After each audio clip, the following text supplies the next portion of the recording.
Assalamualaikum warahmatullahi wabarakatuh. Baiklah, saya Nida dari lokasi 2 akan menjelaskan proses penelitian tanah yang saya lakukan di rumah saya di Kecamatan Rumbai Timur, Kota Pekanbaru.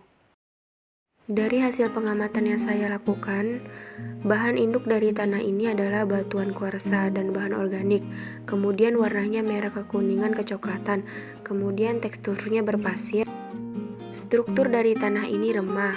Tanah ini memiliki konsistensi yang teguh sampai gembur. Permeabilitasnya lambat sampai sedang.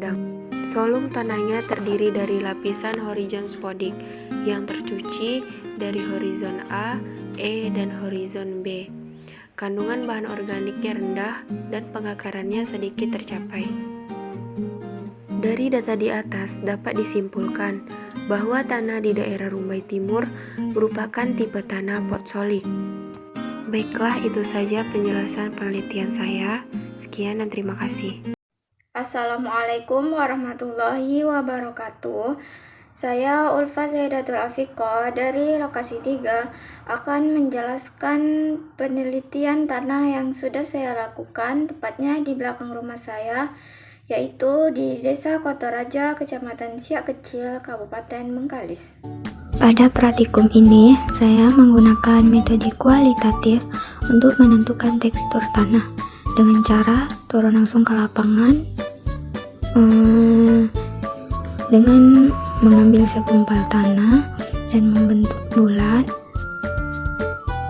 dan hasilnya tanah tersebut mudah dibentuk tetapi mudah pecah. Jadi tanah ini termasuk ke dalam tekstur debu. Selanjutnya saya meneliti solung tanah, di mana saya menggali tanah.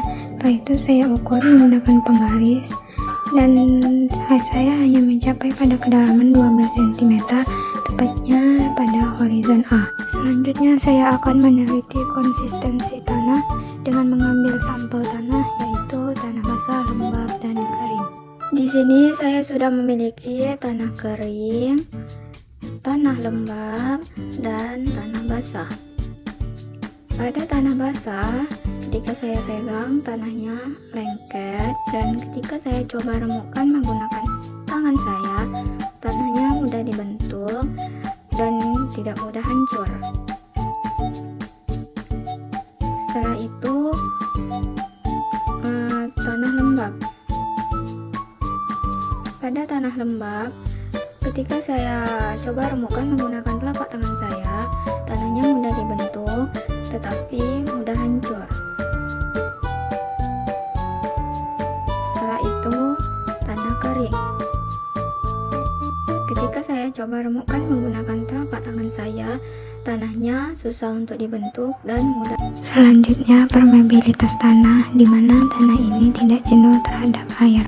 Selanjutnya yaitu struktur tanah, di mana pada struktur tanah ini dapat kita lihat bahwa butiran pada tanah tersebut sangat halus seperti pasir, dan strukturnya itu gembur, yaitu mudah pecah. Baiklah, dapat saya simpulkan bahwa tanah yang berada di belakang rumah saya termasuk ke dalam jenis tanah incetisol, di mana pada tanah tersebut masih mengalami pertumbuhan dan proses pembentukannya melalui pemupukan dan bahan organik.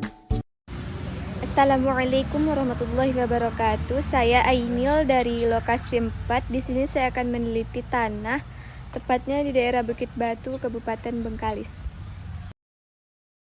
Bisa kita lihat bahwa tanah yang ada di Bukit Batu ini termasuk ke dalam jenis tanah liat karena teksturnya liat dan mudah dibentuk-bentuk. Selanjutnya solum tanah. Pada tanah yang saya teliti ini hanya mencapai pada horizon A. Selanjutnya menentukan konsistensi tanah, bahwa di sini sudah terlihat ada 3 jenis tanah, tanah kering, tanah lembab, dan tanah basah. Pada tanah kering ini terjadi kelekatan dan mudah dibentuk, dan pada tanah lembab ini terjadi kelekatan dan mudah dibentuk, sedangkan pada tanah yang basah tidak terjadi kelekatan dan agak sulit dibentuk. Selanjutnya permeabilitas tanah. Nah, bisa kita lihat bahwa tanah ini sulit untuk menyerap air. Dan terakhir saya akan meneliti tentang struktur tanah. Nah, bisa dilihat bahwa struktur tanahnya adalah lempeng atau pleti.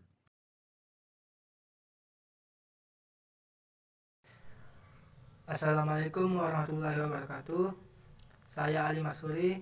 Saya dari lokasi 5 akan meneliti tanah yang ada di daerah saya. Tepatnya di Desa Sungai Putih, Kecamatan Tapung, Kabupaten Kampar. Tanah yang ada di daerah saya ini memiliki warna hitam kecoklatan. Dan tanah ini berbahan induk hasil dari pelapukan organik.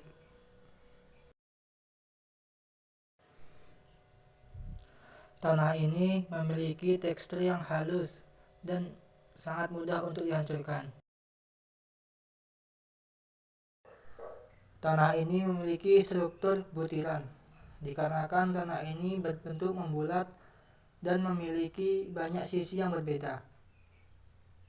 Baiklah, saya akan meneliti permeabilitas dari tanah ini. Saya akan memasukkan air ke dalam lubang ini. Dan saya menggunakan stopwatch.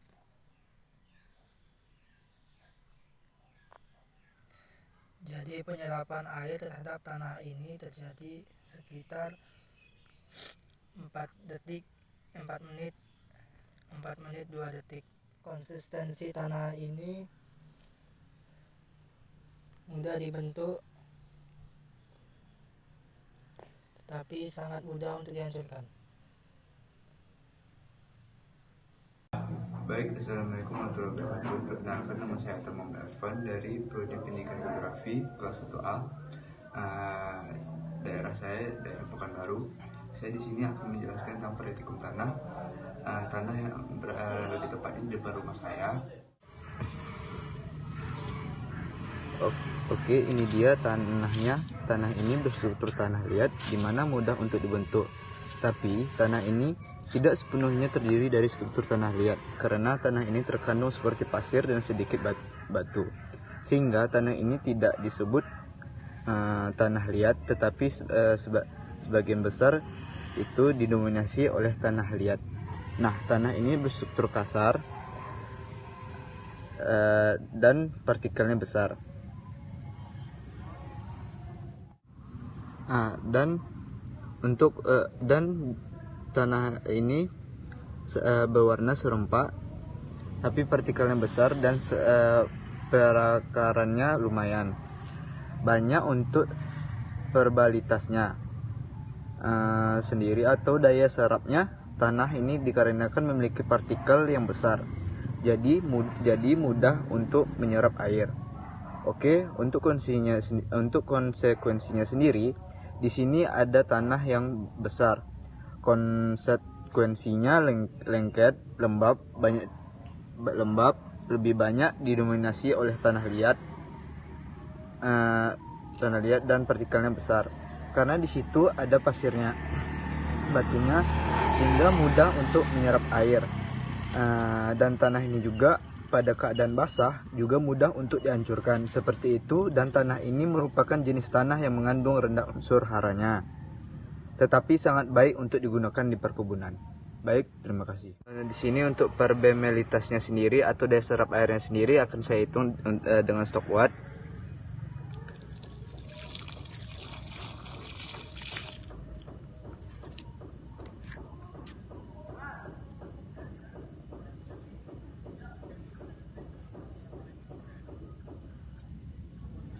Nah, baik, waktunya segini.